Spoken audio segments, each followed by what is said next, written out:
वंदे मातरम दोस्तों, स्वागत है आपका फिर से एक नए एपिसोड में। आज का हमारा अध्याय एक है जो कि है श्रम विभाजन जाति प्रथा। यह श्रम विभाजन जाति प्रथा हिंदी रूपांतरण है एनिहिलेशन ऑफ कास्ट का, जो कि ललई सिंह यादव ने किया था। चलिए शुरू करते हैं।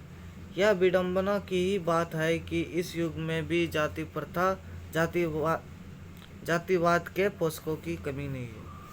इसके पोषक कई आधारों पर इसका समर्थन करते हैं। समर्थन का एक आधार यह कहा जाता है कि आधुनिक सभ्य समाज कार्य कुशलता के लिए श्रम विभाजन को आवश्यक मानता है, और चूंकि जाति प्रथा भी श्रम विभाजन का ही दूसरा रूप है, इसलिए इसमें कोई बुराई नहीं है।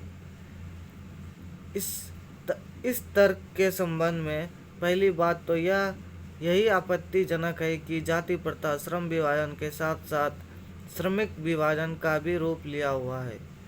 श्रम विभाजन निश्चित ही सभ्य समाज की आवश्यकता है, परंतु किसी भी सभ्य समाज में श्रम विभाजन की व्यवस्था श्रमिकों के विभिन्न वर्गों में स्वाभाविक और स्वाभाविक विभाजन नहीं करती। भारत की जाति प्रथा की एक और विशेषता यह है कि श्रमिक या अस्वाभाविक विभाजन ही नहीं करती, बल्कि विभाजित वर्गों को एक दूसरे की अपेक्षा उच्च नीच भी करार देती है, जो कि विश्व के किसी भी समाज में नहीं पाया जाता है। जाति प्रथा को यदि श्रम विभाजन मान लिया जाए तो यह स्वाभाविक विभाजन नहीं है, क्योंकि यह मनुष्य की रुचि पर आधारित नहीं है। कुशल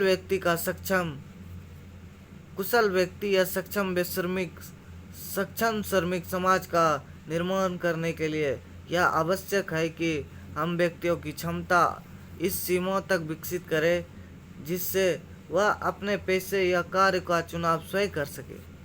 इस सिद्धांत के विपरीत जाति प्रथा का दूषित सिद्धांत यह है कि इसमें मनुष्य का प्रशिक्षण अथवा उसकी निजी क्षमता का विचार किए बिना दूसरे ही दृष्टिकोण, जैसे माता पिता के सामाजिक स्तर के अनुसार पहले से ही अर्थात गर्भधारण के समय ही उसका पेशा निर्धारित कर दिया जाता है। जाति प्रथा पेशे का दोषपूर्ण पूर्व निर्धारण ही नहीं, बल्कि मनुष्य को जीवन भर के लिए एक पेशे में बांध भी देती है। भले ही पेशा अनुपयुक्त या अपर्याप्त होने के कारण वह भूखे मर जाए। आधुनिक युग में यह स्थिति प्रायः आती है, क्योंकि उद्योग धंधा की प्रक्रिया व तकनीकी में निरंतर विकास और कभी-कभी अकस्मात परिवर्तन हो जाता है, जिसके कारण मनुष्य को पेशा बदलने की आवश्यकता पड़ सकती है। और यदि प्रतिकूल परिस्थितियों में मनुष्य को अपना पेशा बदलने की स्वतंत्रता ना हो, इसके लिए भूखे मरने के अलावा क्या चारा रह जाता है। हिंदू धर्म की जाति प्रथा किसी व्यक्ति को ऐसे पेशा चुनने की अनुमति नहीं देता है जो उसका पैतृक पेशा ना हो, भले ही वह उसमें परंपरागत हो। इस प्रकार पेशा परिवर्तन की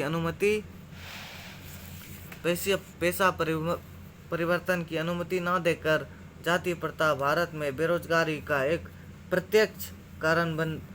प्रमुख व प्रत्यक्ष कारण बनी हुई है।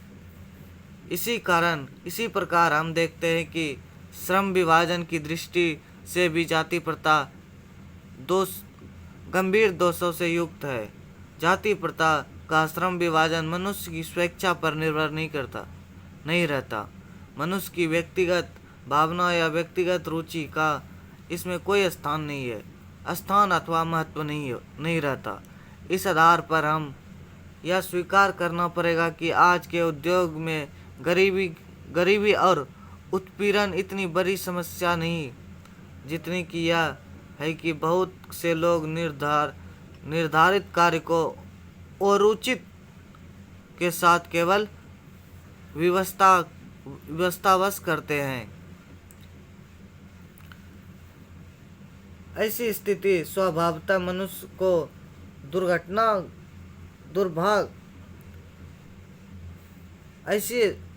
ऐसी स्थिति स्वभावतः मनुष्य को दुर्भावना से ग्रस्त रहकर टालू काम करने और कम काम करने के लिए प्रेरित करती है।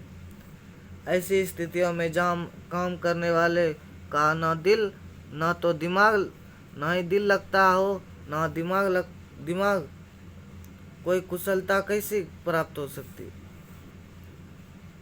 की जा सकती है। अतः यह निर्वावित रूप से सिद्ध हो चुका है कि आर्थिक पहलू से भी जाति प्रथा हानिकारक प्रथा है, क्योंकि यह मनुष्य की स्वाभाविक प्रेरणा, रुचि व आत्मशक्ति को दबाकर उन्हें अस्वाभाविक नियमों में जकड़कर यह निष्क्रिय बना देती है। अब मैं समस्या के रचनात्मक पहलू को लेता हूँ।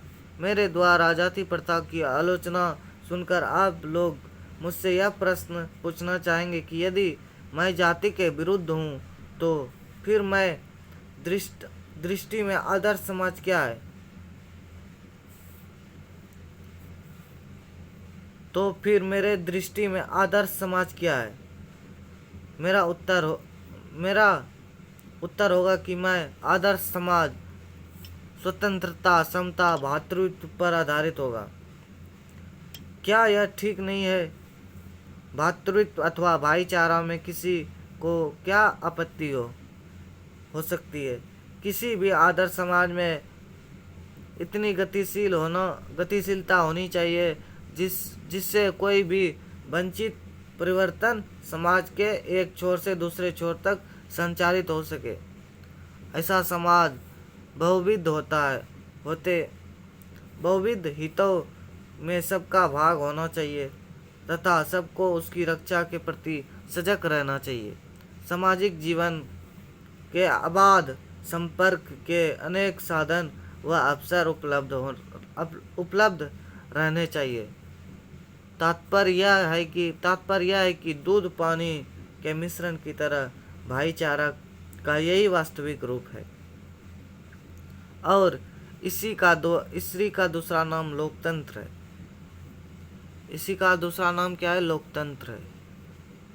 क्योंकि लोकतंत्र केवल शासन की एक पद्धति नहीं, लोकतंत्र मूलतः सामूहिक जीवनचर्या की एक रीति व समाज के सम्मिलित अनुभवों के आदान प्रदान का नाम है। इसमें यह आवश्यक है कि अपने साथियों के प्रति श्रद्धा व सम्मान का भाव हो। इसका अगले एपिसोड में हम बात करेंगे इसके कुछ प्रश्नों के बारे में। तो चलिए मिलते हैं एक नए एपिसोड में। धन्यवाद। वंदे मातरम।